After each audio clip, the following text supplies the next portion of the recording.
Ya, uh, alhamdulillahirabbil alamin. Allahumma sholli ala Muhammad wa ala ali Muhammad. Ladies and gentlemen, I am Andidian Anggriani, moderator of today's presentation in Bekatrom, Makassar. The presentation today in Bekatrom, Makassar is about Islamic economics. In the presentation, you can speak English or bahasa Indonesia or bilingual. Okay. The duration of the presentation is 10 minutes for each presenter. And after all presenters are done, it will be continued by question and session answer. Q&A ya, Q&A session. If you want to ask question, you can simply tap down your question in the chat box, or you can raise your hand using in the feature in the Zoom. Basic principle of human resource management in Islamic economy for the speaker, Pak Jafar, Pak Sirajuddin, Pak Sabar Daham Sabar, and Pak Muhammad Idris. Are you here? Yeah. Yes. Yes, Oh ya, ya, Bu. Pak Jafar. Ya, Bu. Baik, Pak Jafar, screen is yours. Assalamualaikum warahmatullahi wabarakatuh. Waalaikumsalam warahmatullahi wabarakatuh. Waalaikumsalam warahmatullahi wabarakatuh. Thank you for the opportunity given. I hope this meeting will bring goodness and benefit to all of us. Terima kasih atas kesempatan yang diberikan. Semoga pertemuan ini membawa kebaikan dan manfaat bagi kita semua. I'm sorry, maybe I will explain the material in Indonesian because with English I still have a lot to learn. Saya mohon maaf, mungkin saya akan menjelaskan materi dalam bahasa Indonesia. Iya, baik Pak, dalam silakan bahasa Pak. Inggris saya masih harus belajar banyak. Ya, silakan Pak Jafar. Yeah. Saya kira apa yang di dalam ini, di abstrak ini, panjang lebar sudah diceritakan bahwa manusia itu diciptakan oleh Allah dalam rangka menjalani kehidupan di muka bumi sebagai khalifatullah fil ardh. Kemudian Allah menunjukkan bahwa manusia itu hidup tidak boleh serampangan. Harusnya mengikuti aturan yang ditetapkan olehnya.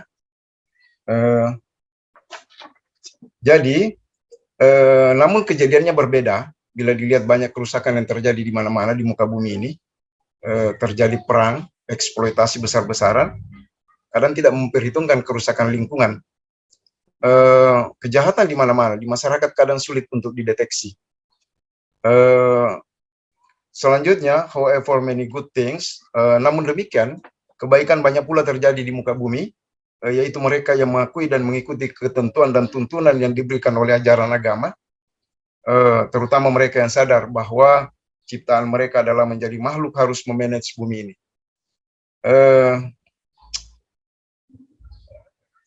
Next, bisa lanjut? Okay. To be able to find out, untuk bisa mengetahui, maka penulis mencoba mendeskripsikan, melakukan penelitian kepustakaan dengan mencari dokumen-dokumen pendukung lainnya untuk melihat solusi terhadap kondisi tersebut. Saya bisa lanjut lagi, ada tabel yang saya buat itu, silakan Pak Tabe. Nah, itu ada tabel.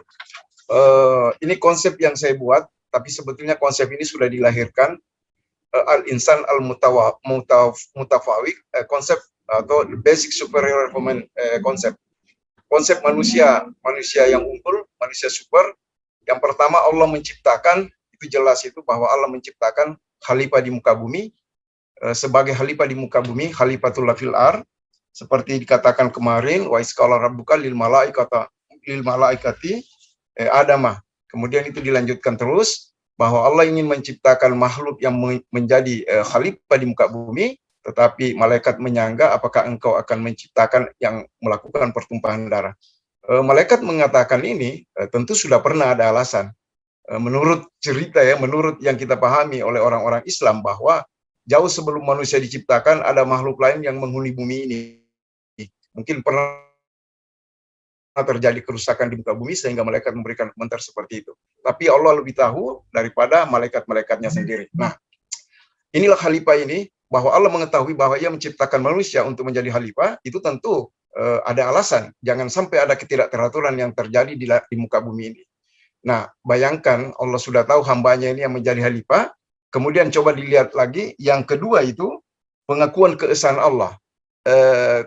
Confession of the oneness of Allah, Quran surat Al-Baqarah ayat 30. Alastu birabbikum qalu bala syahidna. Dia Allah mengatakan, saya ciptakan kau, apakah kau percaya saya adalah Rabbmu, Tuhanmu? Nah, semua kita bersaksi bahwa ya, bahwa kamu adalah Tuhan saya. Nah, ini dilakukan oleh Allah. Jangan sampai nanti ada di antara kita mengatakan bahwa kita tidak pernah melakukan persaksian. Artinya, kalau terjadi kerusakan di muka bumi, dengan sendirinya ada bukti yang harus disampaikan kepada manusia itu sendiri, bahwa pernah terjadi kerusakan seperti ini. Tapi pertanggungjawabannya bukan di bumi ini, tapi pertanggungjawabannya nanti di akhirat. Kemudian, selanjutnya, itu di bagian ketiga, insan diciptakan dengan sebaik-baik bentuk. Ya, insan diciptakan dengan sebaik bentuk. Created in the best from Quran surat At-Tin. Laqad khalaqnal insana fi ahsani taqwim. Bahwa manusia itu diciptakan sebaik-baik bentuk. Jadi Allah sudah menciptakan seperti itu. Jadi ini sebetulnya konsep al-insan al-mutafawik ini, Allah menciptakan sedemikian rupa, manusia itu diciptakan. Nah, untuk menjadi manusia yang benar-benar manusia yang bisa dipercaya oleh Yang Maha Pencipta, itu diturunkanlah para rasul dan anbiya, para nabi dan anbiya ya, para nabi ya, para rasul dan nabi dan rasul. Nah, diturunkanlah dengan memberikan contoh. Nah, ini ada 4 sifat yang sudah dicontohkan oleh para nabi, dan terakhir nabi kita itu yang memberikan contoh. Allah mengatakan bahwa pada diri Rasulullah itu terdapat contoh tauladan. Nah, contoh inilah yang ditunjukkan, yang itu sidik. Sidik itu artinya dia tidak akan pernah melakukan tindakan-tindakan yang salah. Dia melakukan kebenaran-kebenaran, ya. Dia melakukan kebenaran, bahwa apa yang dilakukan ini, setiap hamba itu jangan sampai melakukan kesalahan besar dalam hidupnya. Nah, disidik that try teacher every human being to always act correctly, namely to be true into the world and true in needs. Sifat sidik ini mengajarkan kepada setiap insan untuk selalu berlaku benar, yaitu benar dalam perkataan, benar pula di dalam perbuatan. Nah, itu adalah salah satu sifat yang dicontohkan oleh Rasulullah SAW. Yang kedua adalah amanah. Trustworthy, ya, amanah, bahwa amanah itu orang harus dipercaya. Jangan sampai melanggar aturan-aturan yang sudah melanggar kepercayaan yang diberikan kepada seseorang. Allah meletakkan amanah ini di pundak manusia untuk menjalankan, bahwa dia benar-benar khalifah yang diletakkan. Bayangkan ada di dalam salah satu ayat Allah mengatakan, gunung pun tidak mampu menanggung beban yang diberikan terhadap amanah yang diberikan, ya. Gunung tidak mampu menanggung amanah, tetapi manusia itu dianggap mampu, dan manusia itu katanya, saya tidak tahu bodoh atau tidak, tapi begitulah hakikat penciptaannya. Nah, saya ingin sampaikan bahwa amanah itu human resource must have the character of trustworthy, because Allah mentioned the characteristic of lucky believers are those who can maintain the mandate given to them. Sumber daya insani haruslah memiliki sifat amanah, karena Allah menyebutkan sifat orang-orang mukmin yang beruntung adalah yang dapat memelihara amanah yang diberikan kepadanya. Selanjutnya yang ketiga, sifat yang dicontohkan oleh Rasulullah, yaitu tablik atau transparan. Menyampaikan itu tidak boleh sembunyi-sembunyi. Apa yang diketahui oleh Nabi harus disampaikan kepada umatnya. Begitulah Nabi-Nabi terdahulu.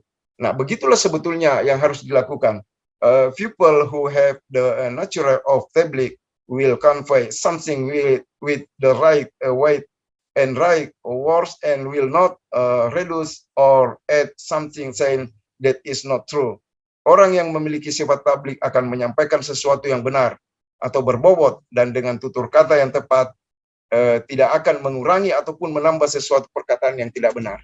Jadi itu yang dicontohkan oleh Rasulullah. Dan yang terakhir adalah fatana, intelijen, cerdas. Jadi menjadi manusia itu harus cerdas. Rasulullah sekalipun ummi, tetapi beliau diciptakan menjadi manusia yang paling unggul. Dia menjadi orang yang sangat cerdas. A person who is fatana has intelligence in thinking, so he also has intelligence in capturing the sight of the power of Allah Subhanahu wa Ta'ala and has faith in Him. Seorang yang fatana memiliki kecerdasan berpikir, maka ia memiliki kecerdasan pula dalam menangkap tanda-tanda kekuasaan Allah dan mengimaninya. Jadi saya ingin sampaikan, ini adalah konsep yang saya tawarkan di dalam makalah saya ini, yang judulnya Basic Principle of Human Resource Management in Islamic Economy, atau prinsip dasar pengelolaan sumber daya insani dalam ekonomi Islam. Jadi ini konsep ini bukan hanya untuk ekonomi, tetapi semua sistem bisa dilakukan. Ini bisa dilihat dan ini sudah jelas, semua orang sebetulnya paham. Tapi untuk membuat satu konsep seperti ini, saya coba meramu. Mungkin ada yang lebih bagus dari ini, tapi yang bisa saya tawarkan pada hari ini itu saja. Thanks all. I can say and thank you for your attention. Terima kasih atas kesempatan yang diberikan. Semoga pertemuan ini membawa kebaikan dan manfaat bagi kita semua. Terima kasih. Assalamualaikum warahmatullahi wabarakatuh. Waalaikumsalam warahmatullahi wabarakatuh. Okay, thank you Pak Jafar for the presentation. Now let's move to the second presentation. The title is the development and opportunities of the halal industry in Indonesia. I invite Ibu Eni Pujiastuti and Ibu Sumraton Nafiah. Ibu Eni. Okay. Yes, Miss. My voice. Ibu Eni and ya, Ibu Sumraton. Ya, kedengaran nggak ya? Halo. Oke. Okay. Ya, So Ibu Eni, screen is yours. Oke. Okay. Terima kasih atas kesempatannya. The development and opportunities of the halal industry in Indonesia. From me, Eni Pujiastuti, and my friend Sumraton Nafiah from STIE Semarang.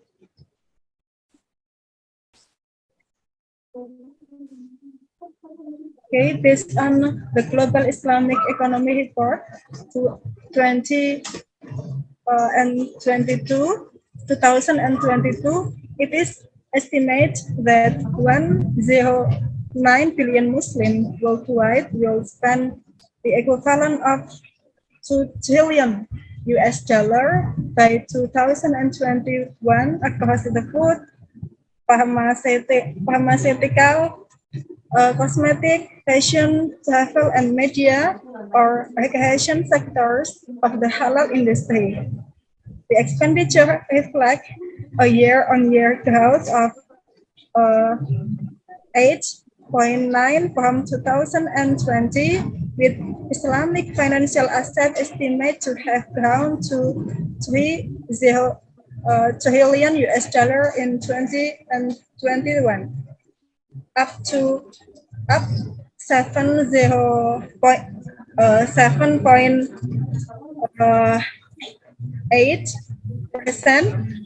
from $3.4 trillion in 2020. Global Muslim spending in 2022 is expected to grow by 9.1%. for the Islamic economic sector outside of the Islamic financial sector. All of these expected level have returned to pre-pandemic spending level by the end of 2021. Muslim spending is expected to reach $2.8 trillion by 2025. on 4-year cumulative with an annual growth rate of 7.5%. Tabel ini menjelaskan bahwa populasi di dunia ini sangat besar dan Indonesia ini menempati poin keempat untuk populasi yang sangat besar. Maka dari ini akan menjadi potensi negara kita untuk menjadi eksportir maupun importir bagi negara luar untuk menjadikan produk halal mereka untuk bisa dipasarkan di Indonesia. Kemudian untuk yang table 2, ini ada fenomena dari investasi yang dilakukan pada ekonomi Islam. Ini didapatkan dari Global Islamic Economy Report 2022, bahwa di sini ada 5 sektor yang untuk ekonomi Islam ini sendiri. Ada ekonomi keuangan, Islamic keuangan, kemudian ada halal food, ada obat-obatan halal, kemudian ada media halal dan perjalanan travel wisata halal. Ini untuk sektor-sektor yang memang keuangan Islam progres di sana. The halal industry has an important role in improving the economy. So the halal industry should be developed in Indonesia. The halal industry has contributed 3.8 billion US dollar to Indonesia's GDP every year. From this description, the next question is how the huge potential of global halal product can be an opportunity for Indonesia to meet the demand of the domestic and global markets. Indonesia has implemented national Sharia economic policies, especially halal law, before the arrival of the pandemic. Saudi Arabia, UAE, Malaysia, and Nigeria are also strengthening Islamic economies, particularly in halal food, Islamic finance, and fintech. In the Islamic finance sector, Pakistan, Qatar, and Kuwait announced plan for new centralized regulation to improve aspect of government.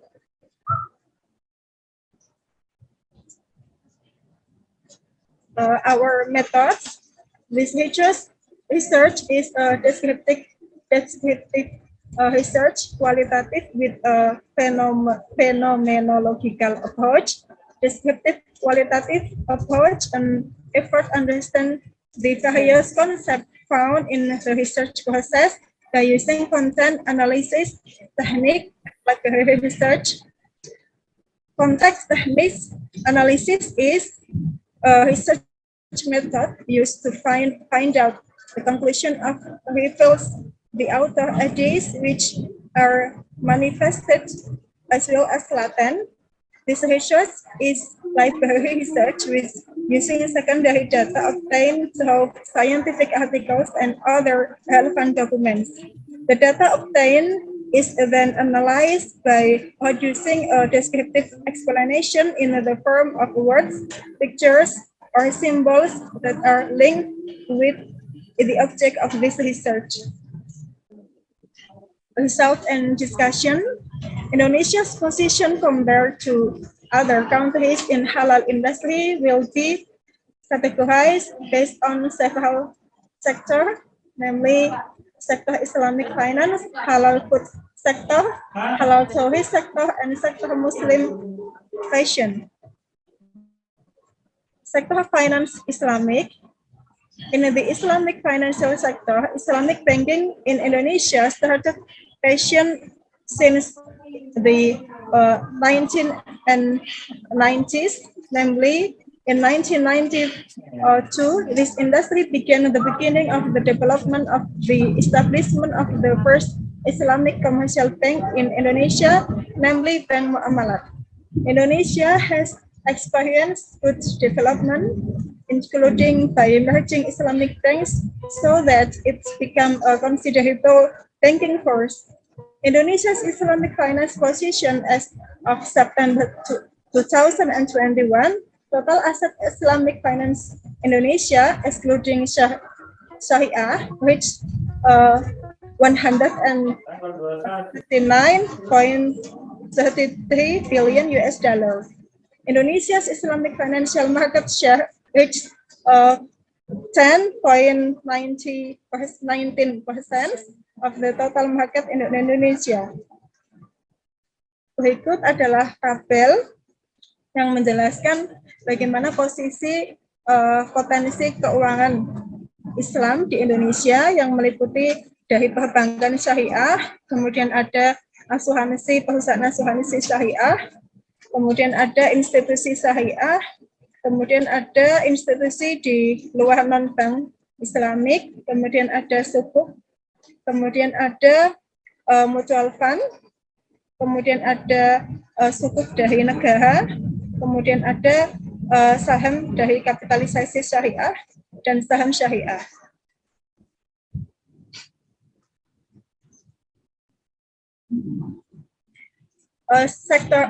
Other sector, halal foods and beverage. The Indonesian government issued law number 33 of 2014, the Halal Product Assurance Agency, or BPJPH, marked a new era of halal product assurance in Indonesia. Previously, the guarantee of halal industry was carried out by the community and was voluntary to Law 33 for 2014.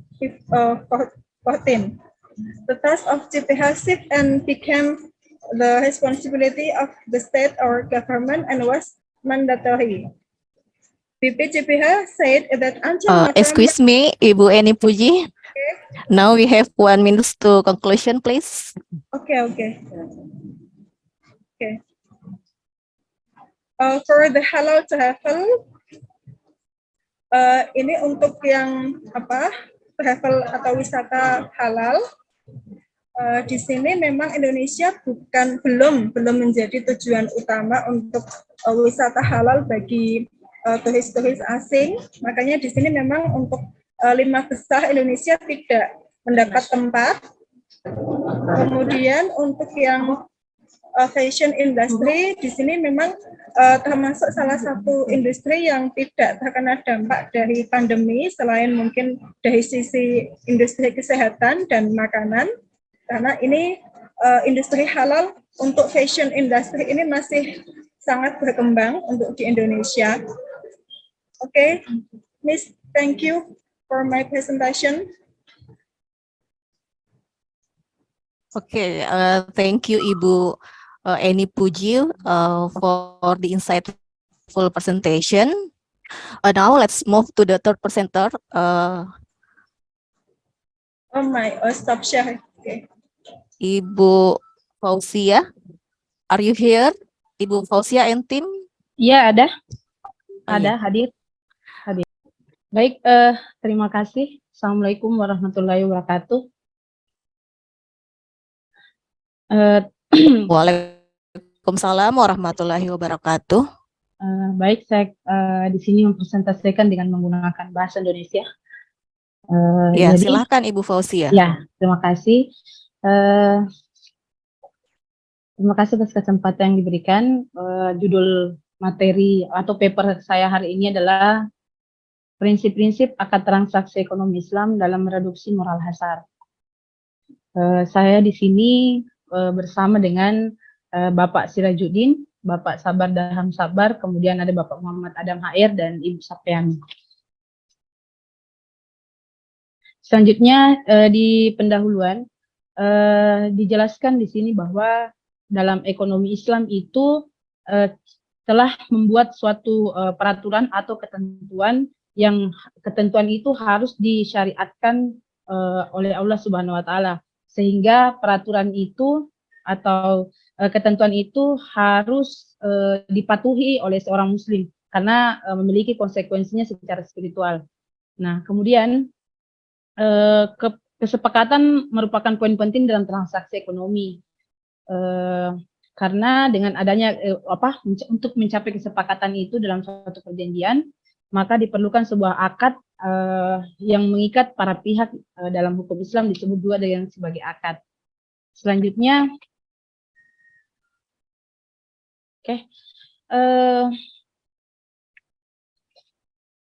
banyak penelitian yang telah dilakukan terkait tentang moral hazard, bagaimana mulai memitigasi atau mereduksi dari moral hazard tersebut. Tapi moral hazard ini bisa saja terjadi, bukan hanya terjadi pada awalnya memang terjadi pada asuransi syariah, tapi perkembangannya saat ini moral hazard juga mulai terjadi pada dunia perbankan, baik perbankan konvensional maupun perbankan syariah. Nah, sehingga penelitian ini dalam paper ini akan menganalisis tentang prinsip-prinsip akad transaksi dalam ekonomi Islam, bagaimana moral hazard dalam sebuah transaksi, kemudian bagaimana prinsip-prinsip ekonomi Islam dalam mereduksi moral hazard tersebut. Selanjutnya, terkait metode penelitian yang digunakan di sini adalah deskriptif kualitatif dengan pendekatan studi literatur atau library research. Studi literatur ini dilakukan untuk pengumpulan data yang mengkaji setiap referensi yang berkaitan dengan prinsip dasar transaksi dalam ekonomi Islam, dan lebih spesifik mengkaji tentang prinsip akad transaksi ekonomi Islam yang dapat mereduksi moral hazard tersebut. Kemudian saya masuk di bagian hasil dan pembahasan. Yang pertama adalah mengkaji tentang prinsip-prinsip akad transaksi dalam ekonomi Islam. Nah, prinsip yang pertama adalah prinsip tauhid. Prinsip tauhid ini adalah prinsip yang mengatur kegiatan manusia, karena prinsip tauhid ini adalah prinsip seperti kesatuan alam, raya, agama, Islam, kebenaran, dan seterusnya. Kemudian ada prinsip kedua yaitu prinsip keadilan. Prinsip keadilan dalam Islam itu adalah untuk mewujudkan cita-cita keadilan sosial ekonomi yang pada dasarnya Islam secara tegas melarang adanya dominasi aset harta kekayaan pada sebatas orang saja atau sekelompok orang saja. Nah, selanjutnya prinsip persamaan dan kesetaraan. Dalam konteks muamalah di sini dikatakan bahwa prinsip persamaan dan kesetaraan itu, manusia itu diciptakan oleh Allah Subhanahu wa taala berbeda-beda, baik dari jenis kelamin, suku, bahasa maupun status sosialnya, serta seperti kaya dan miskin. Namun dalam konteks muamalahnya, fungsi manusia sebagai makhluk sosial itu dituntut untuk saling berinteraksi, saling tolong-menolong, dan melengkapi satu sama lain.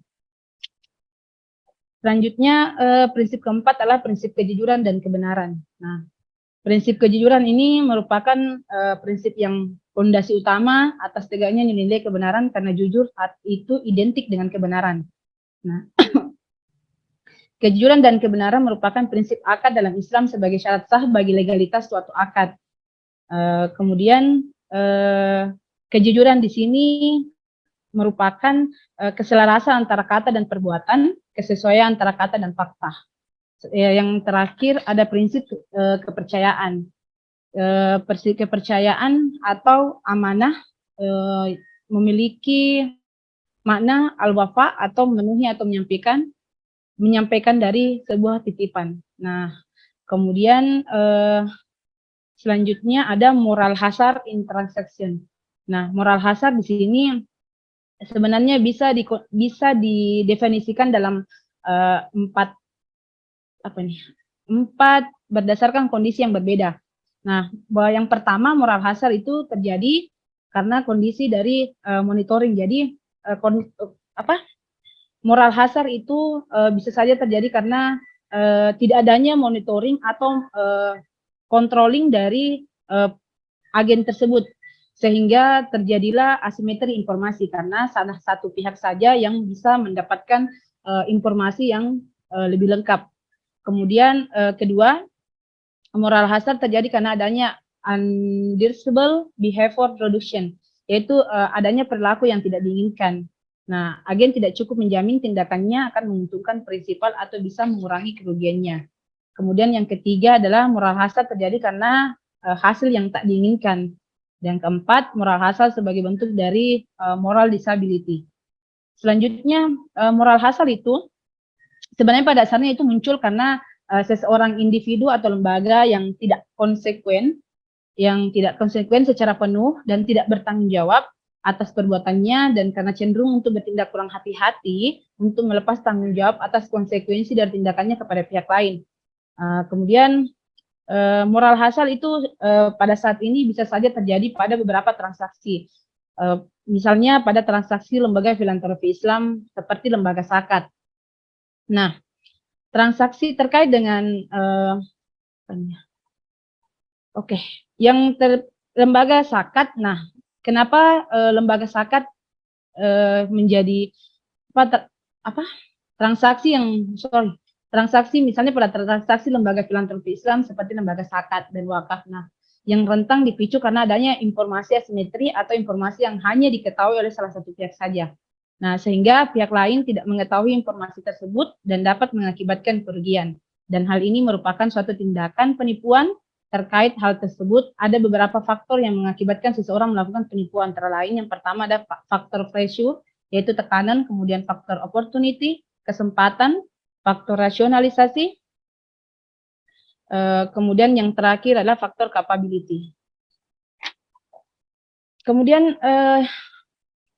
selanjutnya, prinsip-prinsip akad transaksi ekonomi Islam dalam mereduksi moral hazard. Nah, mereduksi moral hazard itu sebenarnya sudah mulai digalakkan dalam ekonomi Islam dalam Islam.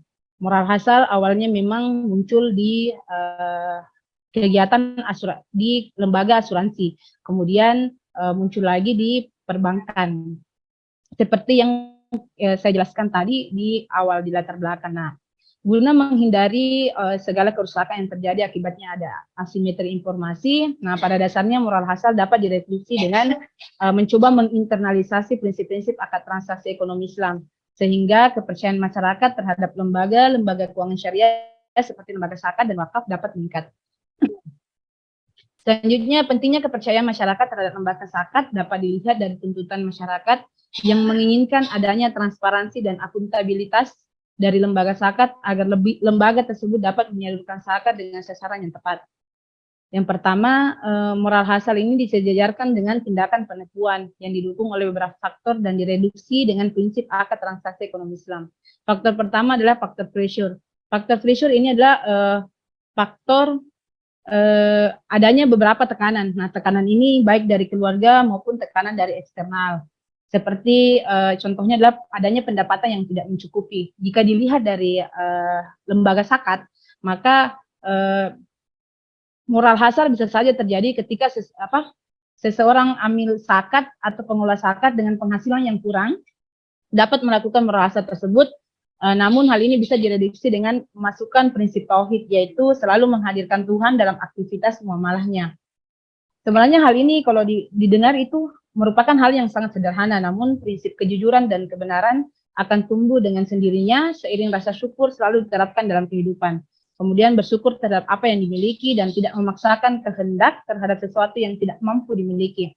Nah, dengan berpegang teguh terhadap prinsip kejujuran dan kebenaran ini, si amil zakat akan menyalurkan dana zakat kepada masyarakat yang berhak menerimanya secara merata sesuai dengan akad yang telah dibuat. Kemudian faktor kedua adalah faktor opportunity atau peluang. Nah, ini bisa diinternalisasi masuknya prinsip-prinsip akad syariah ini, akad transaksi syariah. Bisa dilihat faktor opportunity ini terjadi karena adanya peluang yang diambil oleh seseorang dari kelemahan suatu akad transaksi atau kurangnya pengendalian serta kontrol internalnya. Nah, contohnya adalah adanya transaksi ketidakhati-hatian dalam menyalurkan dana kepada pihak nasabah juga termasuk dalam kategori sebagai moral hazard yang secara tidak langsung kurangnya sikap kewaspadaan dari manajemen pihak lembaga keuangan dalam memberikan dana sehingga menimbulkan sisa moral hazard kepada nasabah secara tidak langsung. Walaupun kita ketahui bersama bahwa di lembaga keuangan itu dia sudah menggunakan prinsip menggunakan analisis 5C plus 1S yang kapital, condition of economy, capability, dan lain-lainnya. Nah, tapi tetap saja moral hazard itu bisa terjadi. Nah, dengan mencoba untuk tentu saja pertama mencoba untuk memasukkan prinsip tauhid, prinsip-prinsip tadi, berharap bahwa faktor opportunity ini bisa terkontrol karena ada kontrol yang selalu merasa bahwa dalam setiap aktivitasnya ini bahwa Allah atau Tuhan itu selalu ada mengawasi aktivitasnya sehingga tidak melakukan tindakan yang tidak sesuai. Kemudian ada faktor rasionalisasi. Nah, faktor rasionalisasi ini adalah faktor yang membenarkan setiap tindakan yang dilakukan. Seperti menggunakan dana, contohnya seperti menggunakan dana zakat. Dana zakat itu yang diterima awalnya, kemudian karena ada kebutuhan yang mendesak, kemudian dana zakat itu digunakan dulu dengan alasan nanti ketika dia menerima gaji atau imbalan dari dirinya sebagai amil zakat baru dia ganti. Nah, tindakan itu juga termasuk dalam tindakan yang faktor rasionalisasi. Okay. Kemudian faktor Ibu Fausia, ya 1 menit lagi. Oke. Yang terakhir adalah faktor capability ini merupakan faktor kemampuan seseorang yang dapatkan dari posisi dan kecerdasan seseorang. Jadi orang-orang bisa dengan kemampuan atau posisi yang didapatkan, dia memanfaatkan peluang sehingga dia bisa melakukan tindakan moral hazard tersebut. Nah, terakhir tulisan ini menunjukkan bahwa adanya permasalahan terkait dengan moral hazard teori menjadi sangat penting untuk dikaji ulang pada lembaga keuangan syariah, kemudian direduksi oleh prinsip-prinsip akad transaksi syariah. Namun untuk penelitian di masa depan disarankan untuk membahas implementasi dari prinsip-prinsip ini. Apakah prinsip-prinsip ini betul-betul bisa digunakan? Karena hal ini dapat mendukung dan meningkatkan akuntabilitas, transparansi, amanah, dan profesionalitas dari lembaga keuangan syariah. Demikian presentasi saya. Mohon maaf kurang dan lebihnya. Wabillahi taufiq wal hidayah. Wassalamualaikum warahmatullahi wabarakatuh. Waalaikumsalam warahmatullahi wabarakatuh. Terima kasih Ibu Fausia. Let's move the next presenter. The title is Digital Marketing Analysis in Optimizing Room Advertising Syariah Hotel in Semarang City. I would like to invite Ibu Fitriamis Cintika Wirawati Kadima and Ibu Heni Indrayani. Yes, ma'am, Yeah, I'm time here. is yours. Okay, thank you for thank you to the moderator for allowing me to present my paper. I will do the share screen. Wait. Is there clear for my share screen? Yes, I can see that. Okay. Okay, I will start. Assalamualaikum warahmatullahi wabarakatuh.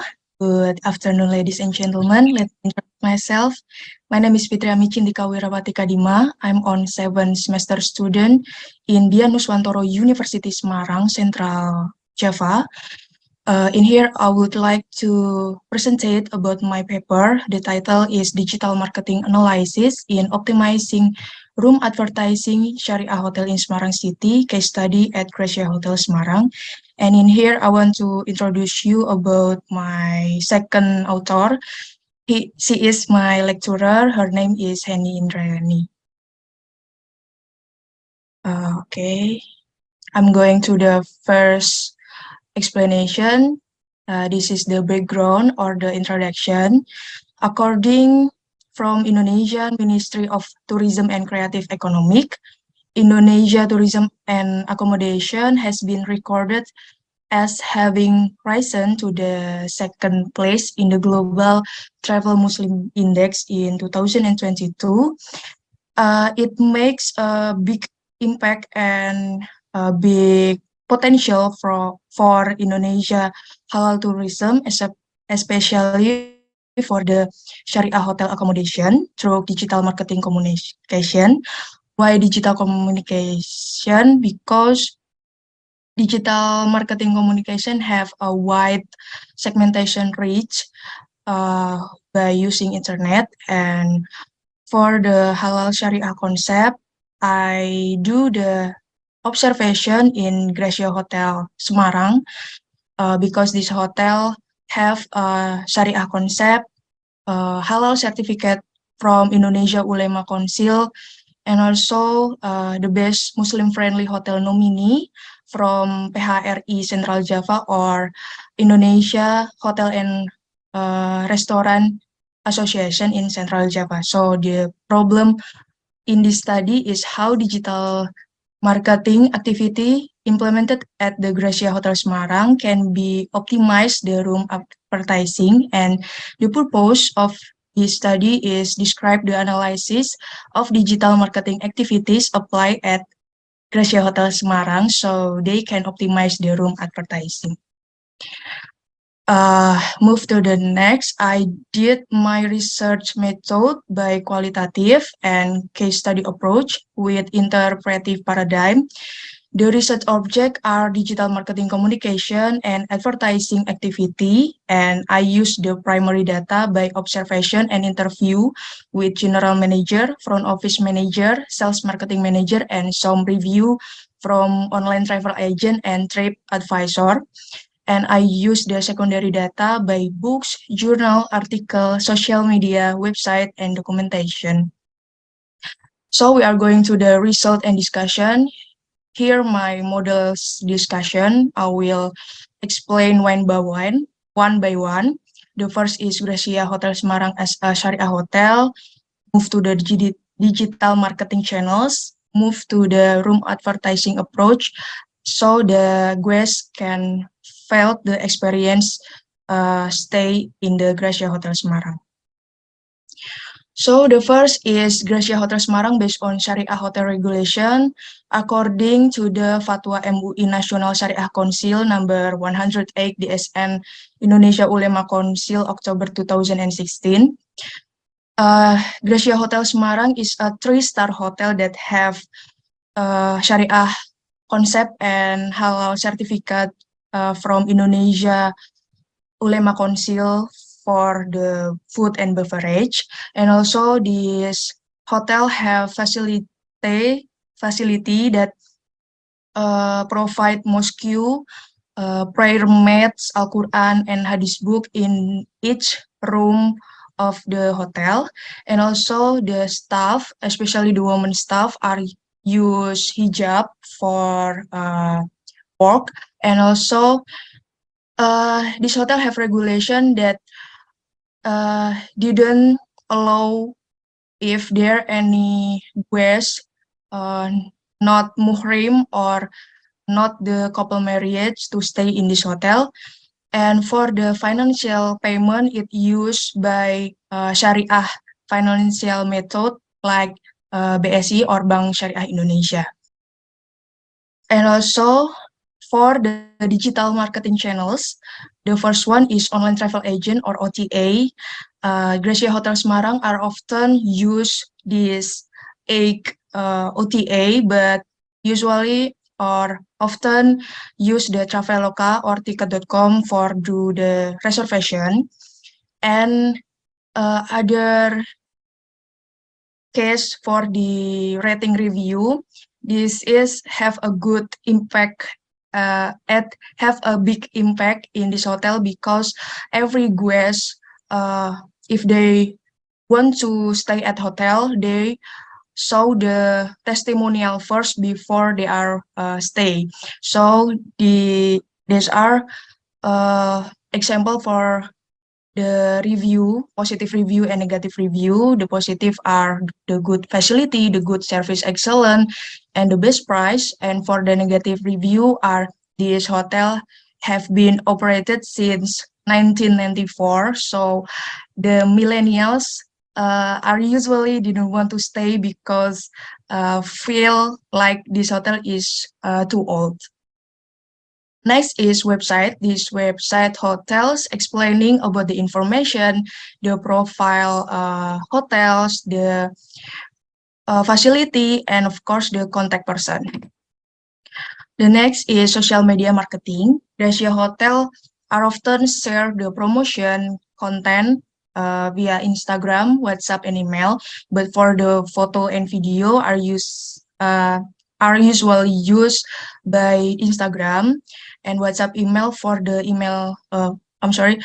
message blasting, and the content of Instagram are usually visit from public figure, promotion, staycation, holiday season, wedding, information about Gracia Hotel, event and partnership, and also CSR or corporate social responsibility.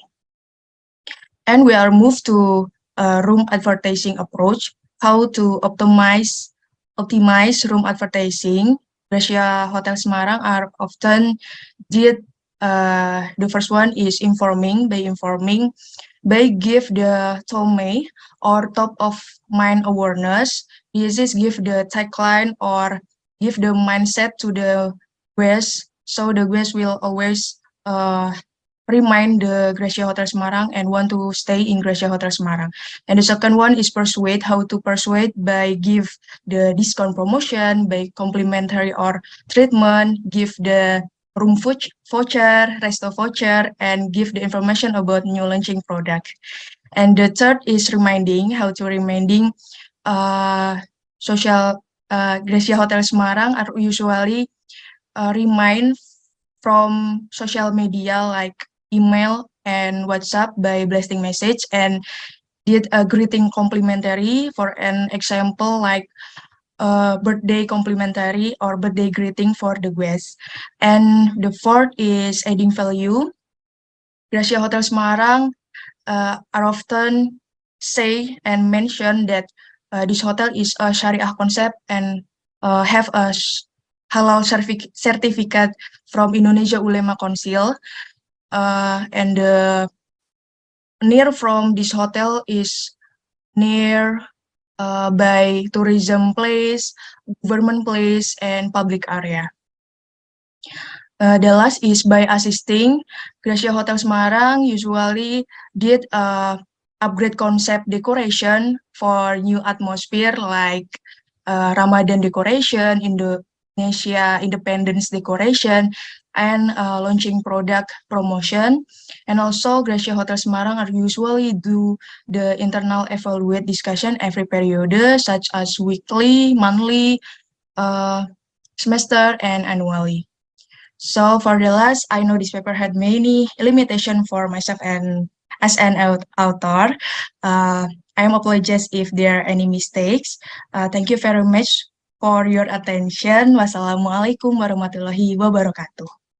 Okay, thank you very much, Waalaikumsalam. Ibu Haryani Sintika. Now, let's go to the last presenters. Ibu Lailatul Qadariyah and Pak Sarkawi. I think you're here. Yes.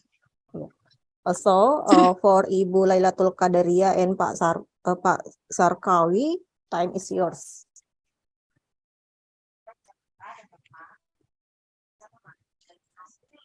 Thank you, Ibu Dian. Assalamualaikum warahmatullahi wabarakatuh.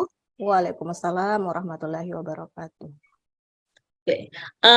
Let me introduce myself. My name is Lailatul Qadariyah. I am from Universitas Tronojoyo, Madura. Today, I want to present my paper with a title, The Meaning of Halal Certification for SMEs, Small, Medium Enterprise in the Food Sector as a Driving Factor for Compliance with the Law number 33 of 2014.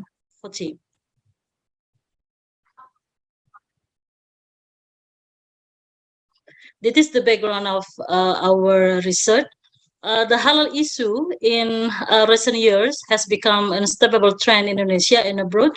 Based on a report from the State of Global Islamic Economy report in 2022, that in 2021, the amount of spending from 1.9 billion Muslim in Sikh halal industry sector is $2 trillion. Therefore, it is considered the fastest growing business sector as it has quite promising potential. The great potential of halal industry is considered a great opportunity for many countries, including countries those citizens are minority Muslim. Based on the state of the Global Islamic Economy Report 2020-2021, it is stated that the largest halal food exporting countries in the world for Islamic countries are Brazil, and then India, and then USA, and then Russia and Argentina. Meanwhile, the halal food customer market is Indonesia. Indonesia is number one, Bangladesh, and then Egypt, Nigeria, and Pakistan. From the data, it can be seen that Indonesia is still the largest customer market for halal product in the world. Halal food is the second largest sector in halal industry. Muslim spending in the sector until middle 2022 is $1.27 trillion and is expected to continue to grow until the end of this year with an estimated development of 7%. Therefore, it's not surprising that Indonesia want to take a role in this industry. As one of the effort to realize this goal, Indonesia encourage existing business actor to certify halal product they have. This encouragement is manifested in one of the article in law number 33 of 2040, which state that in 2024, all products circulating in Indonesia must have a halal certification. There have been many programs launched by government to achieve this goal, and according to the head of BPJBH, Halal Product Assurance Agency, every year currently they have issued halal certificate for 250,000 product. Of course, this is a tremendous increase, but what is interesting is whether the increase of the number of products certified halal is in line with the increase of the halal awareness of business actor or not. Therefore, this article examines the meaning of halal certification for SMEs in the food sector as a driving factor for complying with law number 33 of 2014. To answer this research problem of this paper, this research used a qualitative method. Data was obtained through documentation and interview. The documentation instrument is used to obtain written data from the relevant agency about the number of products that already have halal certificate in the Bangkalan district. And the interview instrument is used to find out the meaning of halal for SMEs in the food sector. This study used 10 SMEs as informant. This research result three typologies of the meaning of SMEs about halal certification. First type, of the 10 informant interview, 6 of them state that this halal certification is a manifestation of Muslim observance of the religious rules. As a producer, serving halal food is an obligation that later in the afterlife will be held accountable for. Halal certification is the embodiment of this obligation. So there is or no regulation number 33, the halal guarantee of the product becomes something inherent in the manufacturer. This meaning will certainly have implication for the commitment of producers to continue maintaining of halalness of their product. The meaning of halal certification is an interesting one, considering that the SMEs interview are part of the Madures community, which is known as a religious community or a society that holds strong religious teaching. And then the second type I found from this research, 3 out of 10 people interviewed said that this halal certification is very urgent for their business. Halal certification and logos can help SMEs to expand their market and increase revenue. So law number 33 is understood as a legal tool that encourages SMEs to be widely accepted through halal certificate and logo. And for them, this rule is very important to follow for the development of their business. From this, it can be seen that the motive for the compliance of this mess is economic interest. It is very different, yeah, with first type. This economic meaning and motive has a very worrying implication, of course. Halal certification is only considered an instrument for market expansion and additional income. So there is a possibility that halal commitment at every stage of production will be neglected because the most important thing for them is the halal certificate, which is not the essence of halal itself. And then the last, this is the third type. One in 10 semester that this halal certificate is just a trend that emerged due to the insistence of the law. For this mess, the ownership of halal logo doesn't have a significant impact at all on the sale of its product because according to him, not many customers buy an item because of the halal logo. According to him, the preference of halal product is very low because the literacy of public awareness about halal also low. The complaint of this mess with law number 33 is not based on its internal awareness of the importance of a halal certificate, but from the theological and or business perspective, but because there is halal certification assistant from related agency, so that if this is seen mathematically, it is quite profitable for him and must be accepted. I think this is all that I can present that from my paper. Thank you so much for the time, Budian dan Pak Khairil. Yeah. Thank you. Assalamualaikum warahmatullahi wabarakatuh. Waalaikumsalam warahmatullahi wabarakatuh. Thank you, Ibu Lailatul Qadaria, for the insightful presentation. Now we are come to the question and answer session. Any question? Saya bertanya, Bu. Baik, Ibu Lailatul Qadaria. Saya bertanya ke pemateri tentang halal juga, the development and opportunities, kalau nggak salah presenter nomor 3 tadi ya, Bu Dian ya.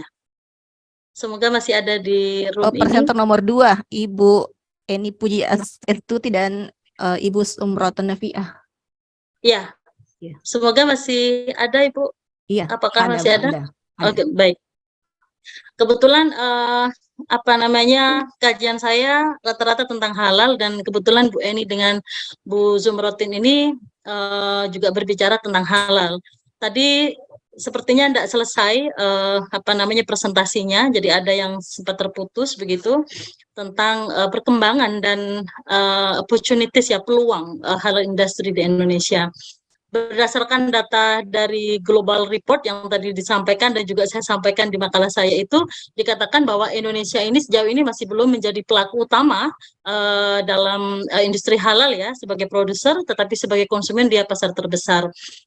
Barangkali bisa sharing sharing pengetahuan begitu Bu Eni dan Bu Zumrotun, peluang Indonesia untuk menjadi pelaku utama ya sebagai pengekspor makanan halal misalnya, itu seperti apa?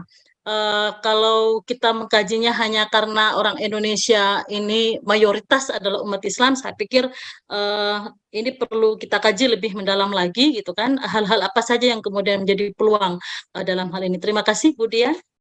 Ya, terima kasih Ibu Lailatul Qadaria. Ibu Eni Puji, you can answer the question. Mohon maaf Ibu Lailatul Qadaria, sepertinya Ibu Eni tidak mendengar suara kita semua di sini. Baik, tidak apa-apa Ibu. Oke. Baik, Bapak Ibu yang lain masih ada pertanyaan? Tidak ada. Jadi Ibu Lailatul Qadaria barangkali nanti bisa berkomunikasi secara langsung kepada Ibu Puji Astuti. Ya. Baik Bu Dian, terima kasih. Finally, we are come the last agenda. Please open the camera for documentation. Okay, but yeah, okay, thank you. I just want to say that we should stop the share screen before, but it's already